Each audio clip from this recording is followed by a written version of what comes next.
नमस्कार। प्रस्तुत है आज का चिंतन।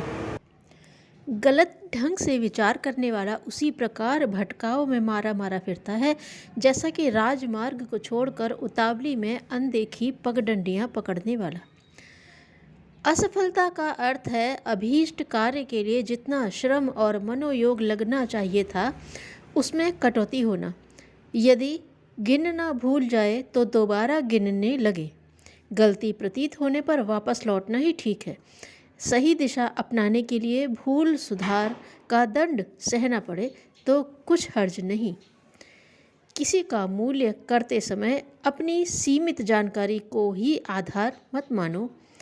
ठहरो और वास्तविकता का पता लगाओ ताकि गलत निर्णय के कारण दूसरे के साथ अन्याय न हो और अपने को भूल के लिए पछताना न पड़े।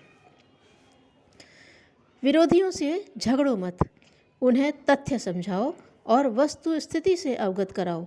दूसरे की कठिनाई को कठिनाई समझो और नीति का रास्ता अपनाओ। अधिकांश झंझट गलत फहमी के कारण होते हैं जिसे समझा और समझाया जा सकता है। घमंड मत करो, वह बहुत बोझिल होता है। उसका रख रखाव करने के लिए बहुत समय लगता और खर्च करना पड़ता है। प्रसन्न रहना उससे कहीं अच्छा है। घमंडी की तुलना में लोग हंसमुख से अधिक प्रभावित होते हैं।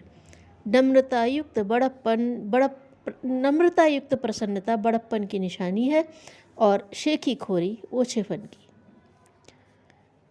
सदा मतलब निकालने की ही फिराक में मत रहो। यह भी देखो कि स्वार्थ के लिए किसी के साथ अनर्थकारी बर्ताव तो नहीं हो रहा है। सहायता तो खुशामदी भी प्राप्त कर लेते हैं पर वे किसी को संतुष्ट एवं प्रभावित नहीं कर सकते। मात्र सच्चाई में ही वह शक्ति है जो विरोधी को भी शांत कर सकती है। तुच्छ जन मात्र अपनी इच्छा की पूर्ति चाहते हैं, भले ही वह अनुचित हो और उसके लिए अनुचित उपाय अपनाए गए हों। नीच न बनो, अपनी इच्छाओं को इतना महत्व न दो कि उनकी पूर्ति के लिए अपना ईमान बेचना पड़े। विचारशीलता अपने दोष देखते और उन्हें सुधारते रहने में है। मात्र दुराग्रही ही दूसरों के दोष ढूंढने और आरोप लगाने में निरत रहते हैं। अच्छा यह है कि भलों के साथ रहा जाए, उनके तौर तरीके देखकर भलाई करना सीखा जाए। सज्जनता बरतो, सभी से भला व्यवहार करो, मैत्री का स्वभाव बनाओ, किसी से द्वेष न करो। बुराई मिटाने का सही तरीका यह है कि बुरे के प्रति घृणा न करते हुए भी बुराई के साथ असहयोग किया जाए।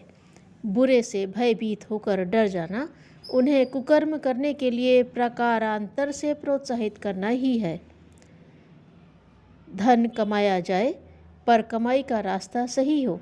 बुरे उपायों से कमाया गया धन ठहरता नहीं, दुर्व्यसनों में बह जाता है और उसके लिए पतन का मार्ग प्रशस्त करता है। जिसने धन का सदुपयोग नहीं सीखा और अपव्यय में अविवेक पूर्वक खर्च कर डाला, ऐसों के हाथ पश्चाताप ही शेष रहता है। चिंतित मत रहो और न खिन्नता अथवा निराशा में डूबो। चिंता का कारण समझो और वह उपाय सोचो जिससे उसकी जड़ कटे और समाधान मिले। अंधविश्वासी मत बनो। किसी की बात इसलिए अंगीकार न करो कि वह धनी, ज्ञानी अथवा अधिकारी है। गहराई से निष्पक्षतापूर्वक सत्य की खोज करो और वही मानो जो उचित और न्याय संगत है। मूर्खों को समझाओ किंतु दुष्टों से डरो। कपड़ा धुल सकता है किंतु कोयले की कालीमा धोना कठिन है।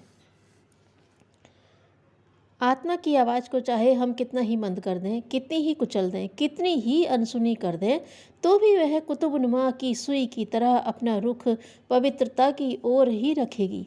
उसकी स्फुरना सतोगुणी ही रहेगी। इसलिए आत्मा कभी अपवित्र या पापी नहीं हो सकती। हम शरीर और मन नहीं वरन आत्मा हैं। इसलिए हमें अपने को सदैव उच्च, महान, पवित्र, निष्पाप परमात्मा का पुत्र ही मानना चाहिए। गायत्री उपासना का भावना की दृष्टि से विचार किया जाए तो मानव जीवन के चरित्र उत्कर्ष का बीज मंत्र कह सकते हैं। मनुष्य सामान्यतया सबसे अधिक उपेक्षा सद्बुद्धि की ही करता है।